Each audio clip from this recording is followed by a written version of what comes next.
میرے چینل میں خوش آمدید۔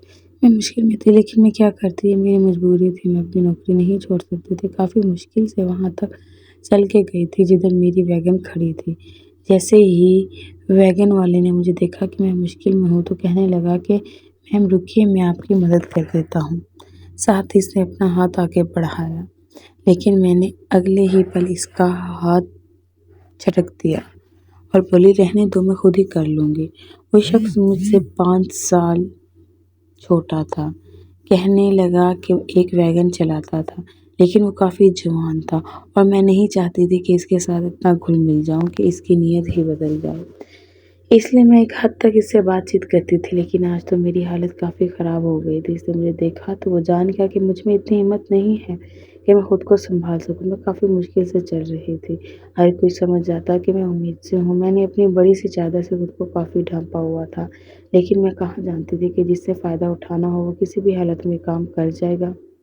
میرے شوہر نے مجھے سختی سے منع کیا تھا کہ تم یہ نوکری چھوڑ دو، پر جب رات کو نشے سے چور گھر آتا تو پھر میں مجبور ہو کر باہر قدم رکھ ہی دیتی تھی۔ میرا نام ثانیہ ہے۔ میری منگنی بچپن میں ہی میرے کزن سے ہو گئی تھی، لیکن اس وقت ہم نہیں جانتے تھے کہ میرا وہ کزن اتنا بدمعاش ہوگا۔ پر اب کچھ نہیں ہو سکتا تھا کیونکہ ہماری بات پکی ہو گئی تھی اور پرانے زمانے کے رواج کے مطابق ہی میری اس کے ساتھ شادی ہو گئی تھی۔ ابا بھی کہتے تھے کہ اگر اپنی بات سے اب ہم پھر گئے تو پھر زمانے والے ہمیں وہ عزت نہیں دیں گے۔ اس لیے مجبور ہو کر میں اس کی دلہن بن گئی تھی۔ لیکن میری قسمت خراب تھی کیونکہ روز ہی رات کو جب بھی گھر آتا تو اس کے لڑکھڑاتے قدم میرے چین اڑا دیتے تھے۔ میں سکون کی نیند سو ہی نہیں پاتی تھی۔ ایک رات میرے شوہر نے حد ہی کر دی تھی۔ نشے کی حالت میں اس نے میرا فائدہ اٹھایا، لیکن میں کسی کو اپنا درد بیان کرتی کیونکہ سب کو یہی معلوم تھا کہ وہ میرا شوہر ہے، اس کو مجھ پر حق ہے، وہ میرے ساتھ جو مرضی کرے، بس مجھے اپنا منہ سیکھ کر رکھنا ہے۔ میں اس کے سامنے کچھ بھی نہیں کہہ پاتی۔ آخر میں نے فیصلہ کر لیا، میں اپنی نوکری کروں گی۔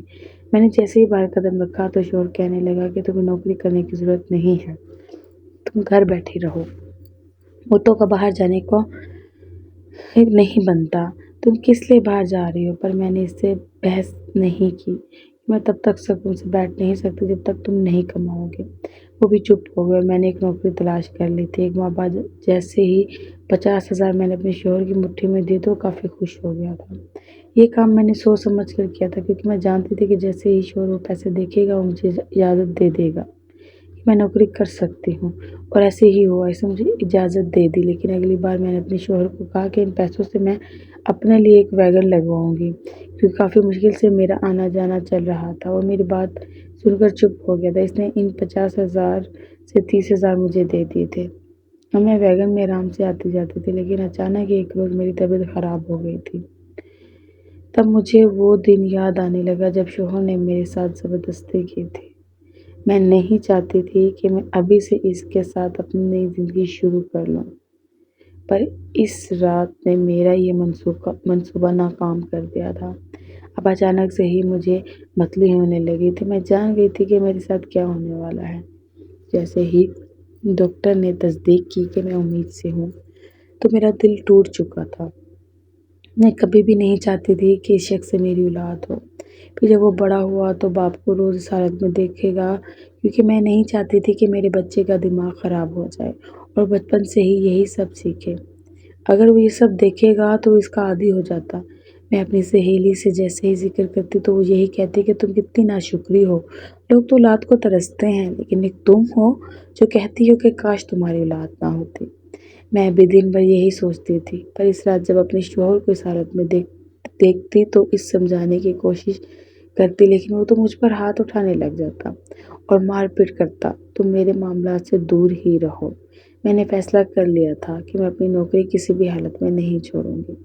اب میں اس حالت میں نوکری کرنے چلی جاتی تھی۔ ویگن والے کو بھی میری حالت کا اندازہ ہو گیا تھا۔ وہ بھی ایک دفعہ مجھے کہنے لگا کہ لگتا ہے آپ امید سے ہیں۔ میں ان سے تلخ روی میں کہا کہ ہاں، آپ کو فکر کرنے کی ضرورت نہیں ہے، میں اپنا خیال رکھ سکتی ہوں۔ تو وہ کافی حیران ہوا تھا، کہنے لگا کہ میم آپ غلط سمجھ رہی ہیں، میں تو آپ کی مدد کرنا چاہتا ہوں۔ آپ کا شوہر نشہ کر کے گھر جاتا ہے، کیا آپ کو اس چیز سے فرق نہیں پڑتا؟ اس نے جیسے یہ بات کہی تو میں کافی حیران ہو گئی اور اسے پوچھنے لگی کہ آپ کو کیسے پتا؟ تو وہ کہنے لگا کہ آپ کا شوہر جدھر سے نشہ کرتا ہے میں ویگن کو اسی جگہ پر رکھتا ہوں اور میں روز اسے دیکھتا ہوں۔ آپ کو کسی نے یہاں پھنسا دیا ہے۔ آپ کو چاہیے کہ آپ اپنے شوہر سے آزادی حاصل کر لیں۔ میں نے جیسے ہی اس کی سنی تو فوراً اسے کہا تم ایسی بات نہ کرو، میں اپنے شوہر سے کافی پیار کرتی ہوں، تمہیں ہماری زندگی میں دخل اندازی دینے کی ضرورت نہیں ہے۔ اس کے لیے عزت میرے دل میں جتنی تھی وہ اسی وقت کم ہو گئی تھی اور میں نے اسے بدتمیزی سے کہا تھا کیونکہ میں جانتی تھی کہ اس میں اس ویگن والے کا نقصان ہے۔ اگر میرے شوہر کو پتہ چل جاتا کہ یہ مجھ سے ایسی باتیں کرتا ہے تو شاید وہ نشے کی حالت میں اسے مار بھی دیتا۔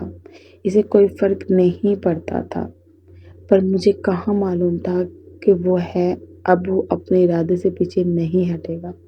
ایک روز وہ مجھے جیسے ہی واپس گھر جانے لگا تو اس نے چلتی ویگن کا رخ موڑ لیا تھا۔ میں نے جیسے یہ دیکھا تو اسے کہنے لگی کہ تم مجھے کہاں لے جا رہے ہو؟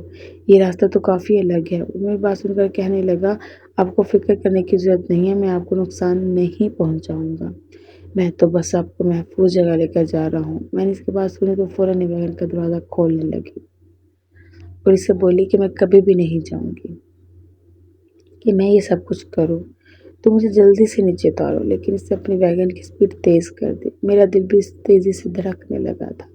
میں نہیں جانتی تھی کہ اس کا کیا ارادہ ہے، لیکن جو بھی تھا اس سنسان علاقے میں ہم دونوں اکیلے ہی تھے، ہمارے ساتھ کوئی بھی موجود نہیں تھا۔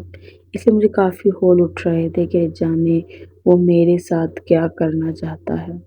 اچانک تیز بریک سے وہ ویگن رک گئی تھی۔ میں نے جلدی سے اپنا پیٹ پر ہاتھ رکھ کر خود کو سہارا دیا تھا۔ میرا 9واں مہینہ تھا اور میں کافی آرام سے چلتی تھی۔ وہ میرے دروازے تک آیا اور دروازہ کھول کر مجھے باہر اتارنے لگا۔ میں نے اسے صاف صاف کہہ دیا کہ میں ایسا کچھ نہیں کروں گی اور ویگن سے نیچے اتروں گی، لیکن وہ کہنے لگا کہ آپ میری بات مان لیں، آپ کافی فائدے میں رہیں گی۔ اگر آپ نے ایسا نہ کیا تو ساری زندگی پچھتائیں گی۔ اگلے ہی پل میرے پیٹ میں ایک درد کی لہر دوڑنے لگی تھی۔ یہ درد اتنا تیز تھا کہ مجھے برداشت نہیں ہو رہا تھا۔ وہ ویگن والا بھی سمجھ گیا تھا۔ اس نے میرا ہاتھ تھاما اور مجھے روڈ تک لے آیا۔ میں آنکھیں بند کر چکی تھی۔ اچانک میرے سر چکرانے لگا تھا۔ میں بے ہوش ہو گئی تھی۔ نہ جانے اس کے بعد میرے ساتھ کیا ہوا تھا، لیکن جب مجھے ہوش آیا تو میں ایک چھوٹے سے کلینک میں موجود تھی، جبکہ رونے کی آواز آ رہی تھی۔ یہ کس بچے کی رونے کی آواز تھی؟ میں جان گئی تھی کہ میرا بچہ اس دنیا میں آ چکا ہے، لیکن اگلے ہی لمحے جیسے ہی میں نے سامنے دیکھا تو جس کے ہاتھوں میں تھا وہ تو وہی ویگن والا تھا۔ یہ دیکھ کر تو میں جھٹ سے ہی اپنے بستر سے اٹھ گئی تھی۔ میں نے اپنی حالت پر رحم نہیں کھایا اور اس ویگن والے کے پاس جا کر اپنا بچہ اس کے ہاتھ سے چھین لیا تھا۔ کہنے لگی کہ تمہاری ہمت کیسے ہوئی میرے بچے کو ان گندے ہاتھوں سے تھامنے کی، جس ہاتھ سے تم میرے ساتھ وہ سب کرنے والے تھے؟ تو وہ حیران ہو گیا تھا۔ کہنے لگا کہ میم آپ یہ کیسے باتیں کر رہی ہیں؟ پر میں نے اس کی ایک بات نہ سنی اور اپنے بچے کو لے کر وہاں سے بھاگنے لگی تھی۔ اچانک ہی اس نے میرا ہاتھ تھام لیا، میرا نام لے کر بلانے لگا۔ اس نے اپنے موبائل سے ایک فوٹو نکالی اور مجھے دکھانے لگا۔ وہ فوٹو دیکھ کر تو میری روح کانپ گئی تھی، کیونکہ وہ میرا بچھڑا بھائی تھا جو میرے ساتھ کھڑا تھا۔ اگلے ہی لمحے میں نے اپنے بھائی کو اپنے گلے سے لگا لیا تھا۔ میں جانتی تھی کہ وہ مجھ سے ایسے ہی ملے گا۔ میں اپنے گھر گئی تھی، اماں کو بتایا تھا کہ اماں میرا بھائی زندہ ہے۔ اماں بھی اس کے گلے لگ کر پھوٹ پھوٹ کر رونے لگی تھی۔ میرے بھائی نے مجھے سہارا دیا تھا، مجھے کہنے لگا تھا کہ ابھی میں روز آپ کو ضد میں دیکھتا تھا تو میرا دل کٹ سا جاتا تھا۔ میں نہیں چاہتا تھا کہ آپ اس سے شادی کریں، لیکن میں نے فیصلہ کر لیا تھا کہ اب میں آپ کو اس اذیت سے بچا کر رکھوں گا۔ میں نے کافی کوشش کی پر آپ نے اپنی خاطر کوئی ایسا کٹھن فیصلہ نہیں لیا، لیکن میں نے بھی طے کیا کہ اگر آپ ایسا نہیں کریں گی تو میں خود ہی کوئی قدم اٹھا لوں گا۔